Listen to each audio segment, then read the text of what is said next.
So we're going to be talking about the pre-swing fundamentals today.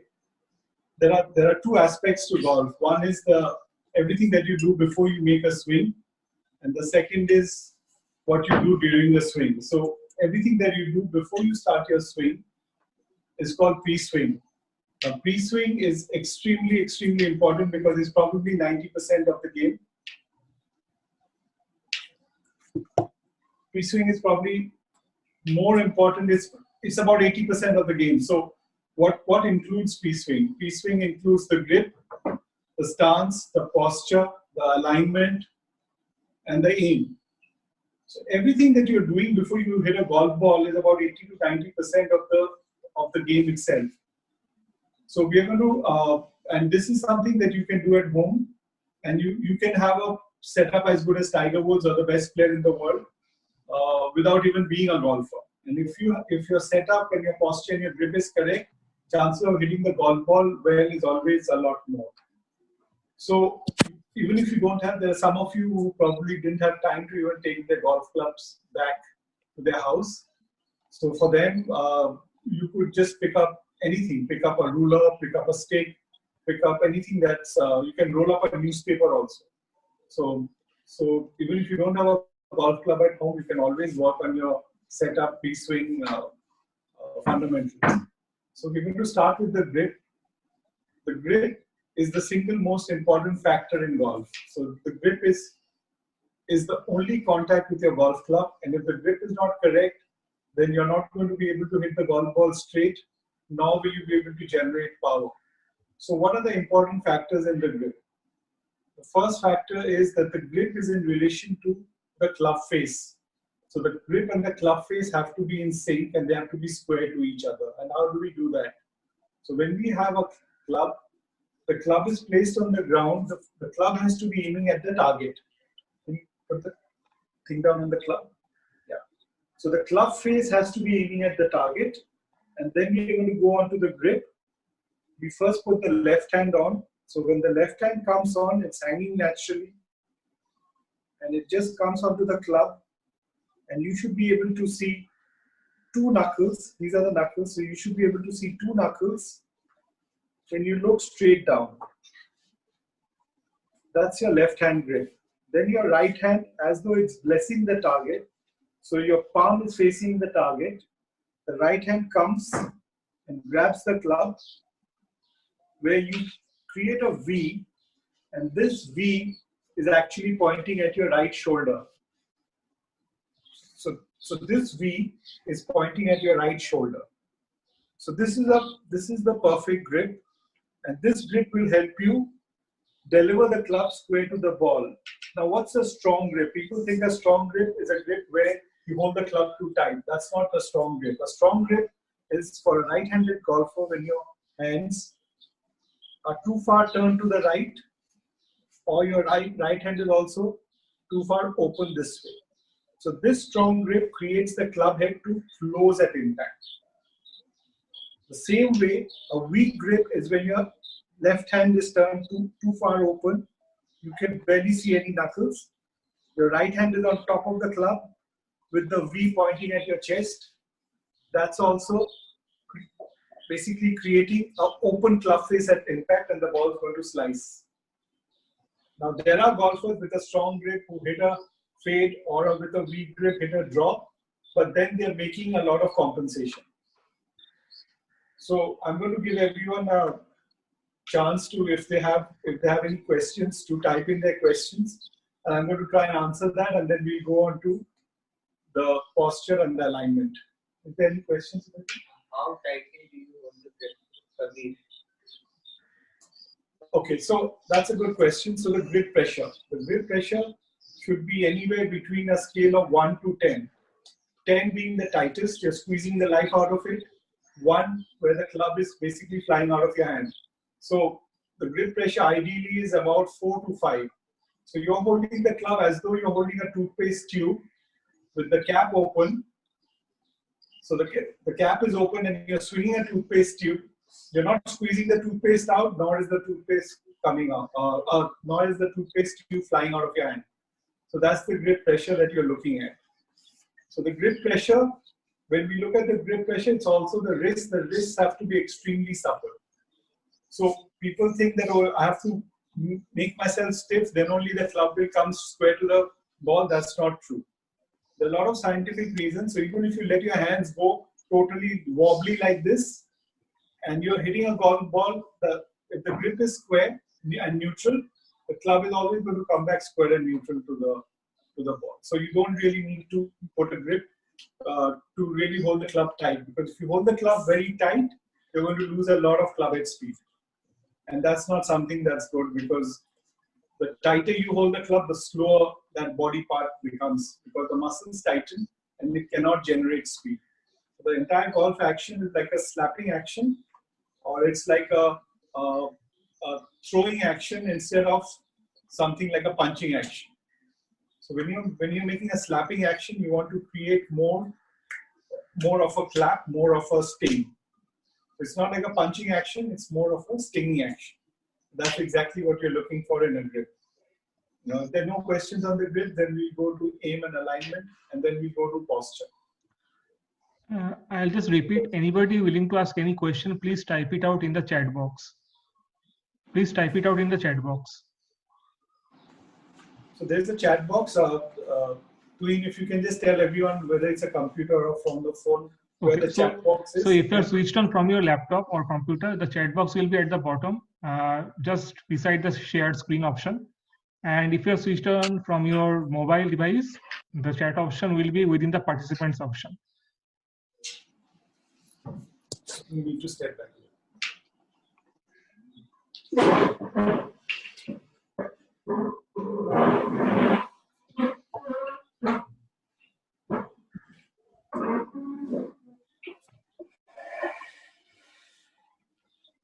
Okay, so we're going to get to the aim and alignment.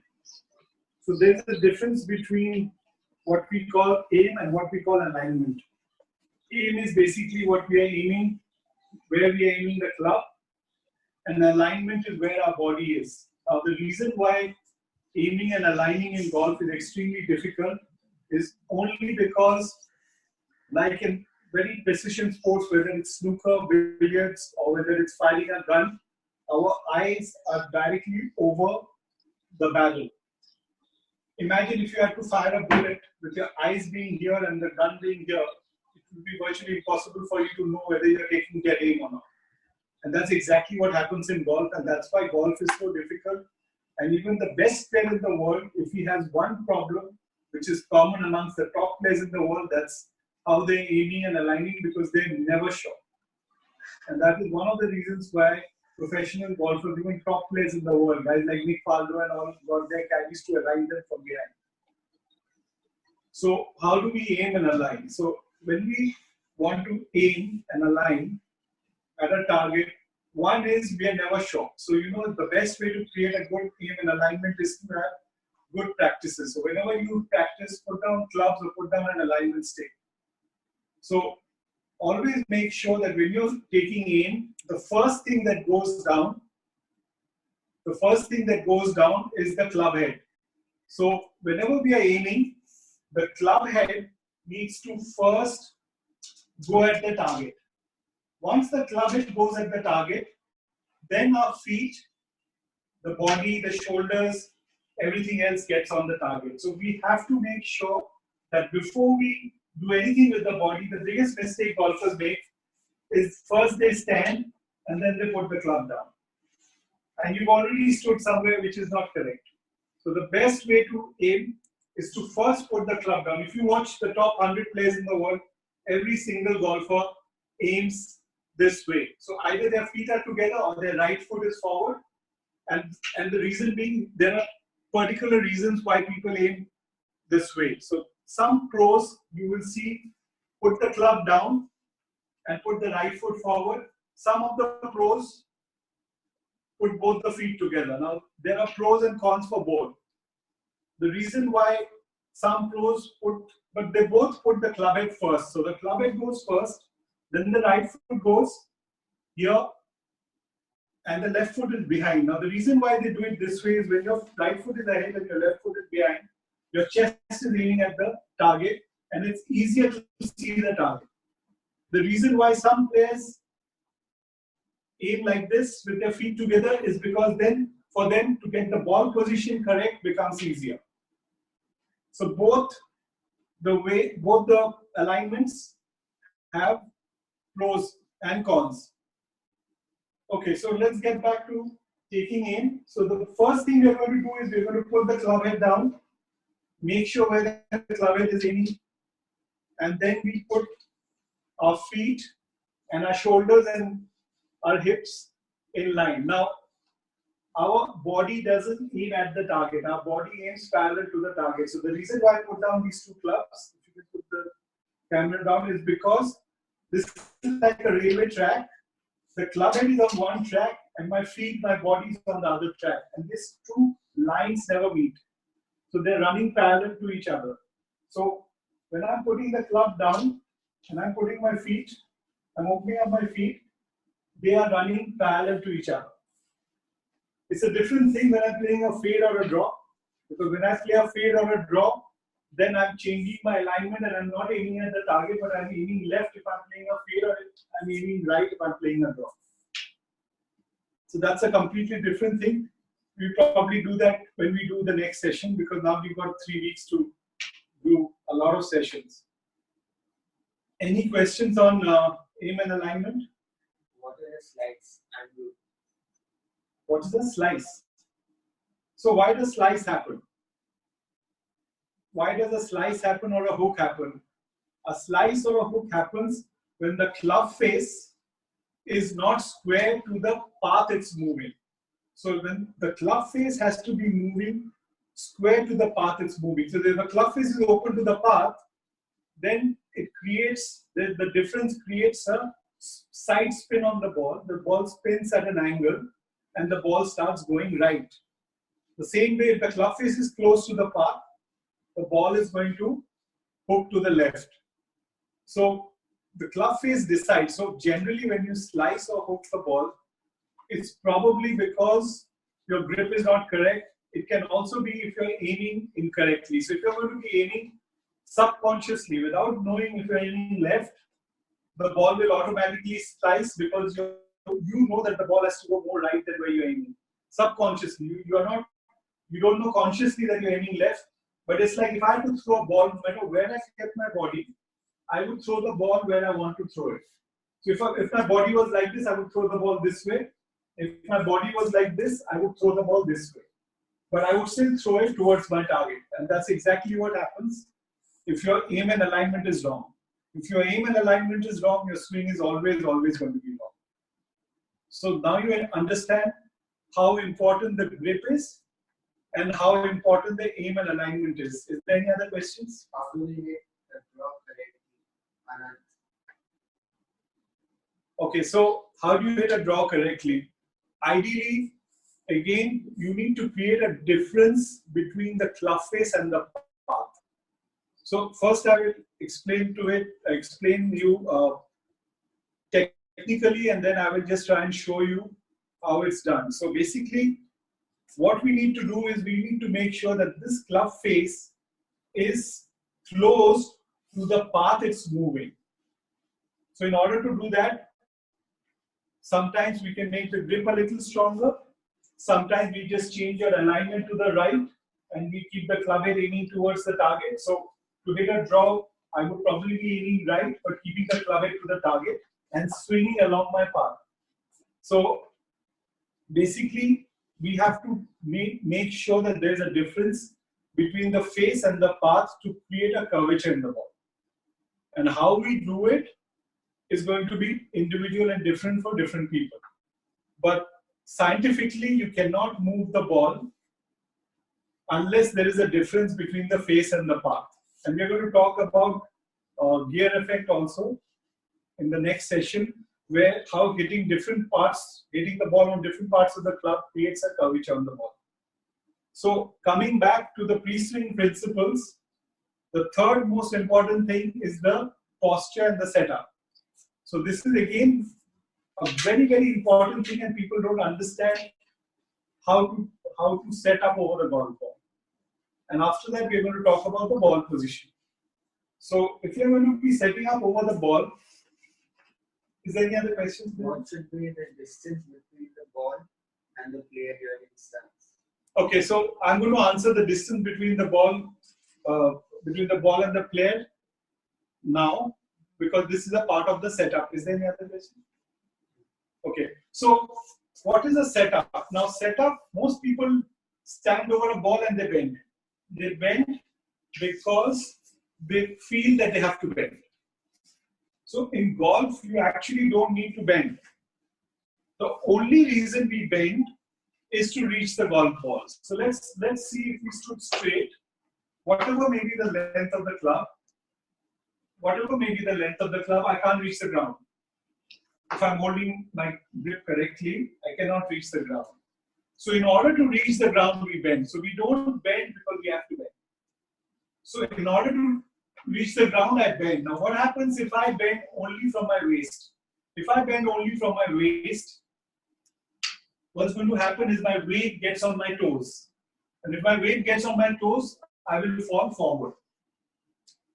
Now, if I bend only from the knees to get to the ball, what's going to happen is my weight will get on my heels. And I'm going to fall backwards. So in order to be balanced, and what we call an athletic position is a position where I can move left, right, forward and backward with equal ease. So in order to get to an athletic position, if we can't reach the ground, we just push from here, loosen the knees, just loosen the knees and push our hips back till the club drops. So what's happened is we bent a little bit from the knees and a little bit from the waist to get the club to reach the ground. So once we are down here, what happens is our body center of gravity, the weight is equally distributed between the two sides and we are not either on the toes or on the heels. So we've just bent a little from the knees and a little from the waist. So knees has taken me back and waist has taken me forward. So I've balanced myself and that is the correct setup. Now, the distance from the ball is something that the club finds. So, for example, there's a driver there. Can you get the driver?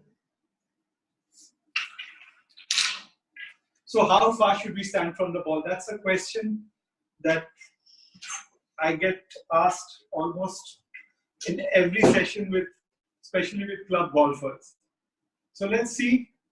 I've got a lob wedge in my hand and I've got a driver in my hand. So there is a difference of almost 1 foot between these two clubs.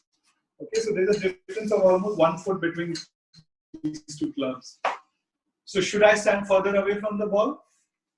No. So what happens is we stand over the. We bend a little bit from the knees and a little bit. My hands are hanging under my shoulders. So if my hands are hanging under my shoulders, if I'm hanging with my hands under my shoulders, this is where the lob wedge is. Now, if I have to take a driver, my hands would be in the exact same place, but because the club is longer, the club finds its distance. But the difference between my hands and my body remains the same. So I'm standing, this is a lob wedge and this is a driver. And I'm standing exactly the same way. And it's that 1 foot difference between the two clubs that decides how far the club is away from you. Does that answer my question? Is there any other question? Where should the balance be, on our heels or toes? So, like I said, the weight is equally distributed in the middle of your feet. So the weight is neither on the toes nor on the heels. The weight is in the middle of the feet. If you can point this down, it's in the middle of the feet. So when I'm setting up, the weight is right here. The distance from the ball remains the same where my hands are hanging under the shoulders. So if you watch Tiger Woods probably has the best setup in the world. You'll find Tiger's hands are just almost hanging straight under the shoulders. So you may find a golfer who likes to bend a little more. Their hands will be further away from the body than a golfer who wants to stand a lot straighter. His hands will be closer to the body. So that finds the distance automatically. And if you see, clubs are also built at an angle. So the driver is the flattest club in your bag, and the log wedge is the most upright club in your bag. And the reason being, because I can stand and keep my hands in the same place, that the clubs are all lying flat on the ground, because the log wedge is closest to my body, hence it's the most upright club. The driver is the longest club and the furthest from the body, hence it's a flatter club. And that is one of the reasons why we do club fitting, because then all the clubs are lying naturally on the ground, squared, neither toe up or heel up. And that's the only reason why we do club fitting. Is there any other question? How to control lower back? Okay, so who's asked that question? Ishan, yes. Okay, so over backswing we'll talk about a little bit later, but let me finish off with the pre-swing principles. The next thing is the ball position. So if you're talking about the ball position, there are two different theories. One is where a lot of top players like Jack Nicklaus used to play a fade, and he always had the ball of the left heel. So right from the driver to the sand wedge, Nicklaus played somewhere around the left heel. Whereas those golfers who play a draw, they like to move the ball position when they go with the shorter clubs more towards the middle. So both are right, but ideally you want the driver to be on the left heel. So the driver is on your left heel, and your log wedge is more or less around the middle or slightly behind it. So you got to find the ball position which is correct. Now it's a little complicated, but the ball swing doesn't go straight up and down, it goes a little around your body. So if the club is going around your body, at any point of time, the club face is pointing 90 degrees somewhere, right? So if my ball position was too far behind, then the club would be aiming a little too far right. If the ball position is too far left, too far forward, then the club would be aiming left. So depending if my ball position is too far back, I could be tending to hit the ball a little right. If my ball position is too far forward, I could be tending to hit the ball a little left. So it really depends what works for you or where you make a little adjustment. There's something called the D plane, which we will talk about again. And there the ball position I'll explain better to you, and you'll probably get a better idea about how the ball position changing can actually change the direction at which the ball starts. So what was the question? Overswing. So overswing, I'm not going too much into detail because today we had a different plan, but the overswing is caused by 2-3 main factors. One of the main factors that the overswing is caused by is when the wrists collapse. So if you're going to take the club back and your wrists collapse and you let go of the club, you can overswing. 2 is when you break your left hand, you can overswing. And for people who are a little flexible, those who turn too much with their hips, they can overswing. So these are the 3 main factors. Or if you're going too far inside also, you could be overswinging. So, it will depend on player to player on the reason why he's swinging. But one of the main factors of overswinging is when you let go of the club. So if you see this, if this is my backswing, if I let go of my grip, the club just drops. And that's what causes an overswing. So that's one of the main factors of overswing.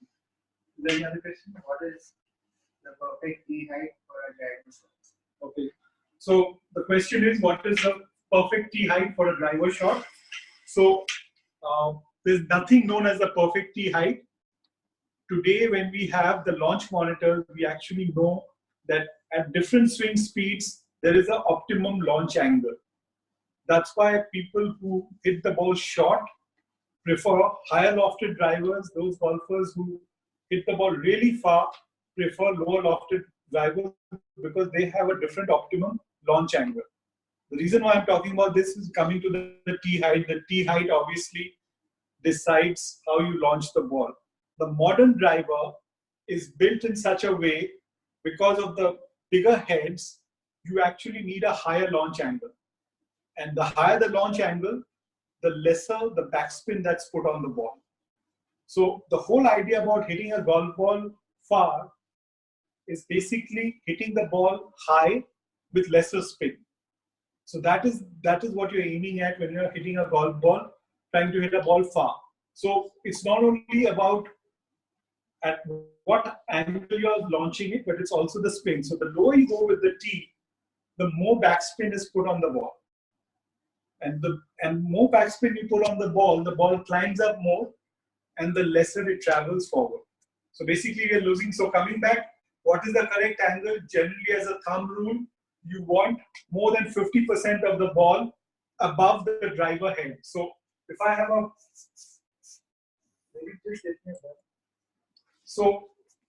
a ball, more than half the ball, I'm just getting a golf ball.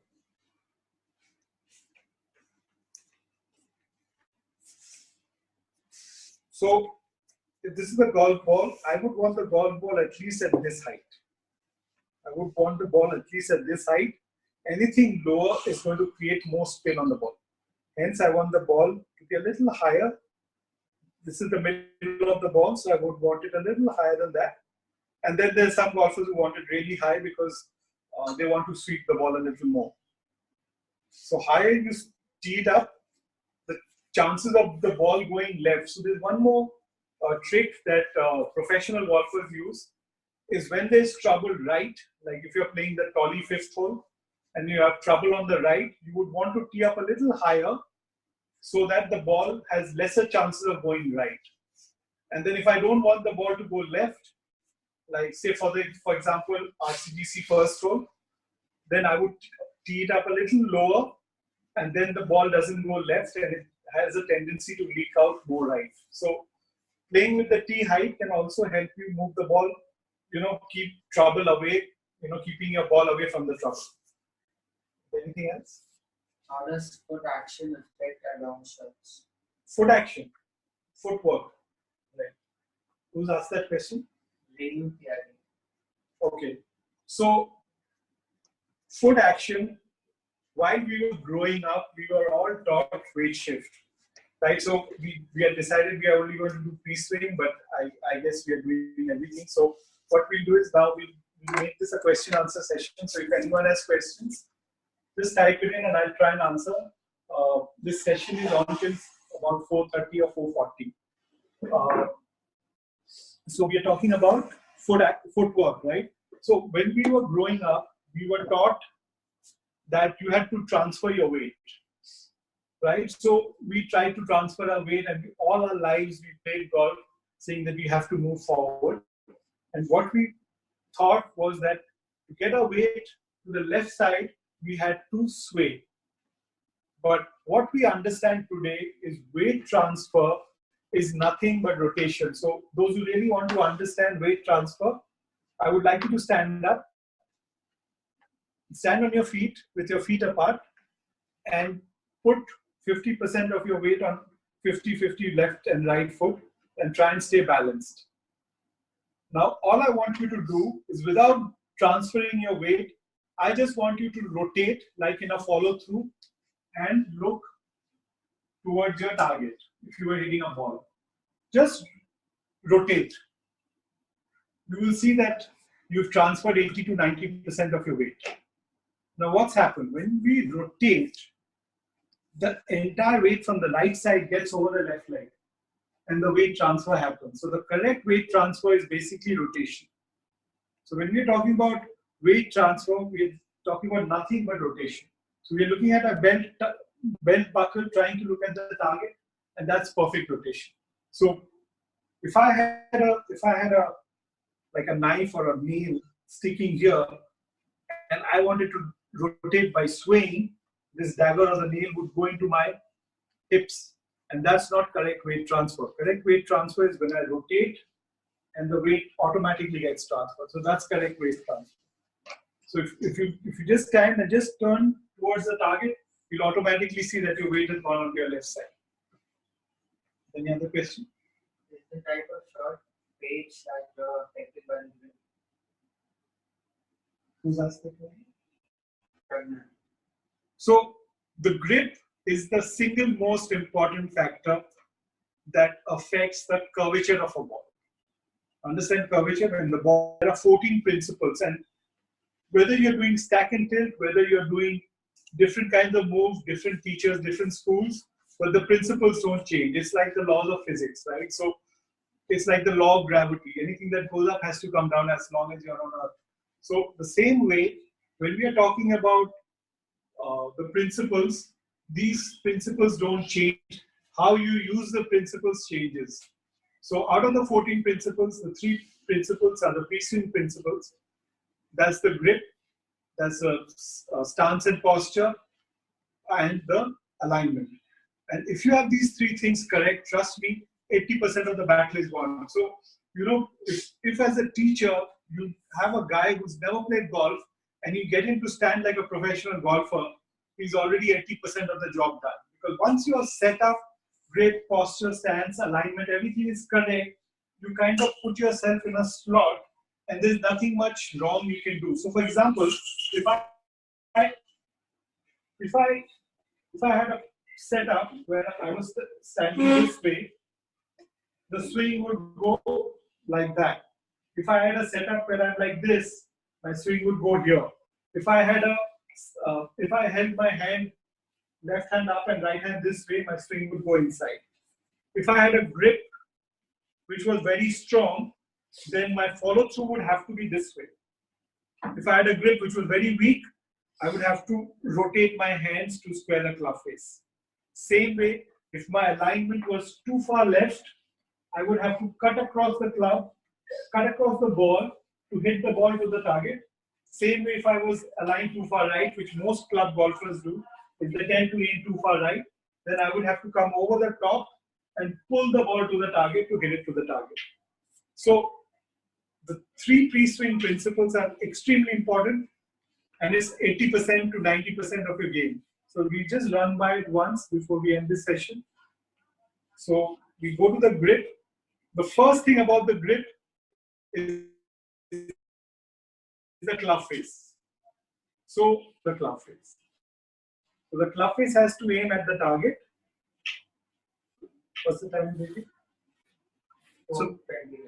So the club face has to aim at the target.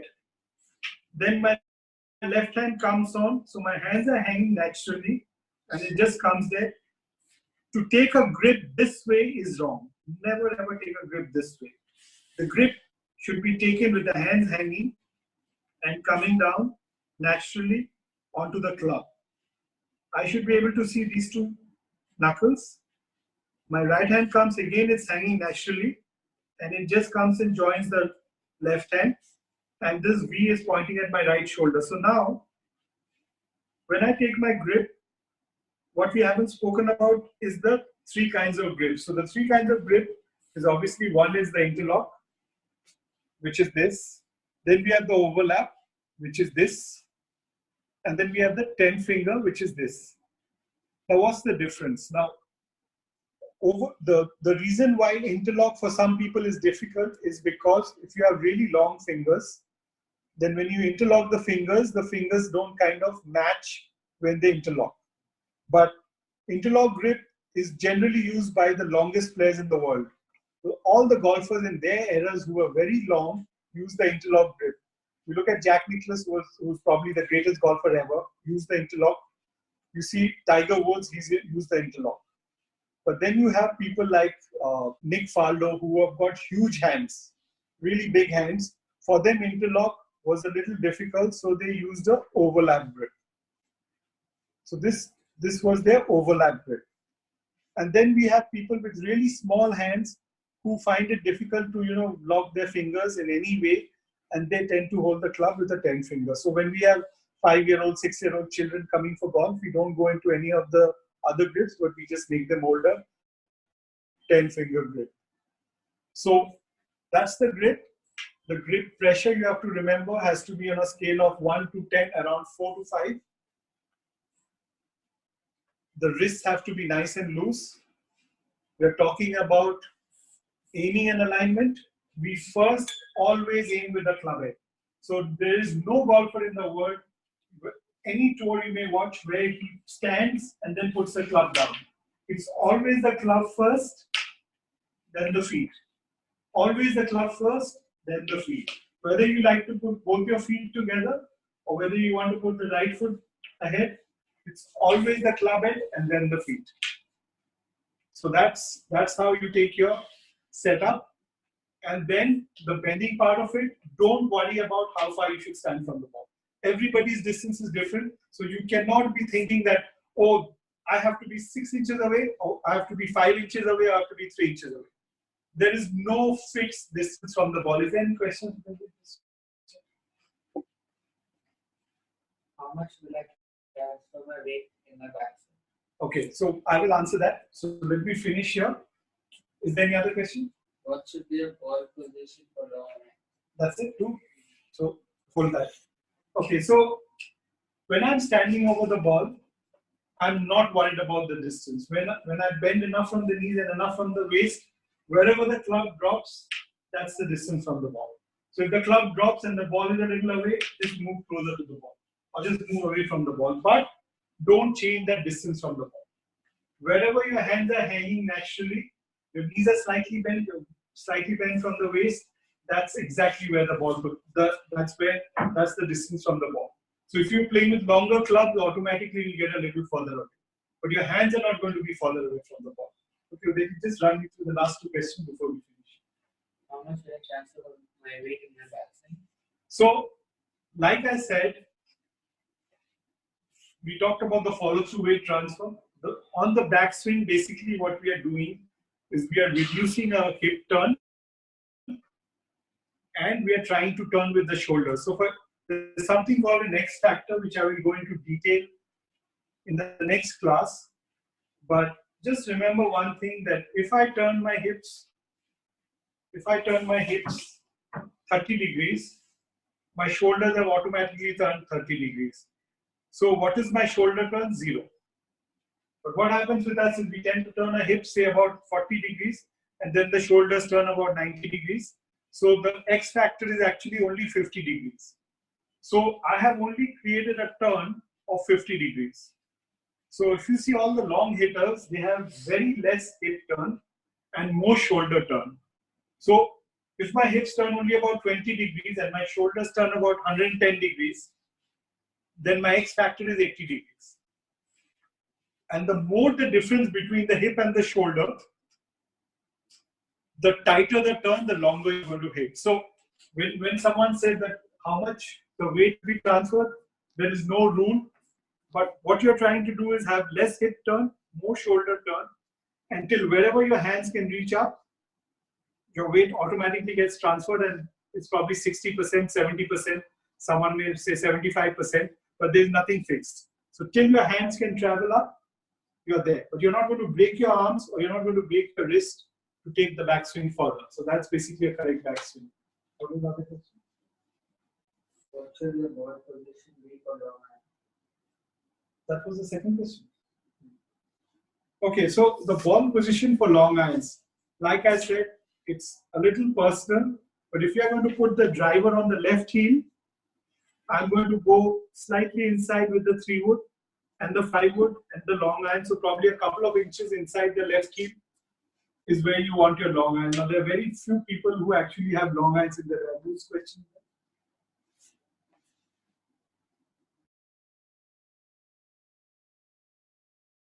Going 2 inches, maximum about 2 inches inside my left heel when I'm hitting a long iron. Most of the cases it's a hybrid, but if it's a hybrid or a long iron or a fairway wood, the secret is that I'm trying to sweep the ball, and I'm not really hitting down on the ball. I'm trying to sweep the ball. Hence, when I'm trying to sweep the divot is very less, and we're just kind of nipping the ball off the ground, and the ball takes off at a good height. And that's the reason why most of the long irons have been replaced by hybrids, because the center of gravity is lower. So we're going to talk about equipment, and we're going to talk about club fitting in the next next session. We'll be trying to do different sessions. We'll try and do one session every day. We've requested Rukmini also to come in because she's a TPI level 2 expert. So she's going to show a lot of exercises. Most probably at tomorrow 4 o'clock class. We're setting up the next class at 4 tomorrow, and we will be showing TPI exercises, how to stay fit, and how to make sure that when you come back and play golf after 3 weeks, hopefully 3 weeks, but even if it's longer, then you're ready to play golf without losing any distance, without hurting yourself. Because when you come back to the golf course, you should be ready from where you left, and you should not be that you suffer. Just one more thing for the kids.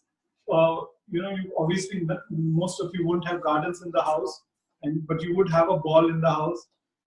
Practice throwing a ball to different distances underarm, and that's going to keep the feel of your short game intact. So you should go to a big room, make sure you don't break anything.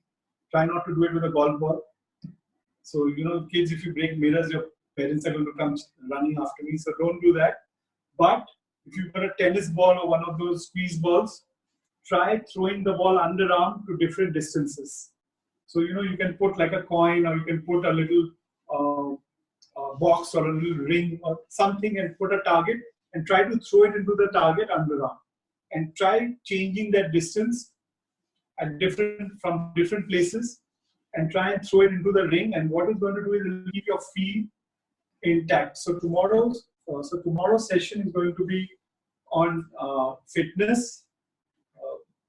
Most probably Rukmini is going to do it, and she was going to show some golf exercises to everybody, and the session will be at 4 o'clock. So thank you so much for coming online, and if you can send your feedback on how the session was. This was our first session, so we may have gone wrong a little bit here and there, but we try and improve. So over the next 3 weeks, we will have as many sessions as we can, and better quality ones. Thank you so much. Thank you. So you can log off.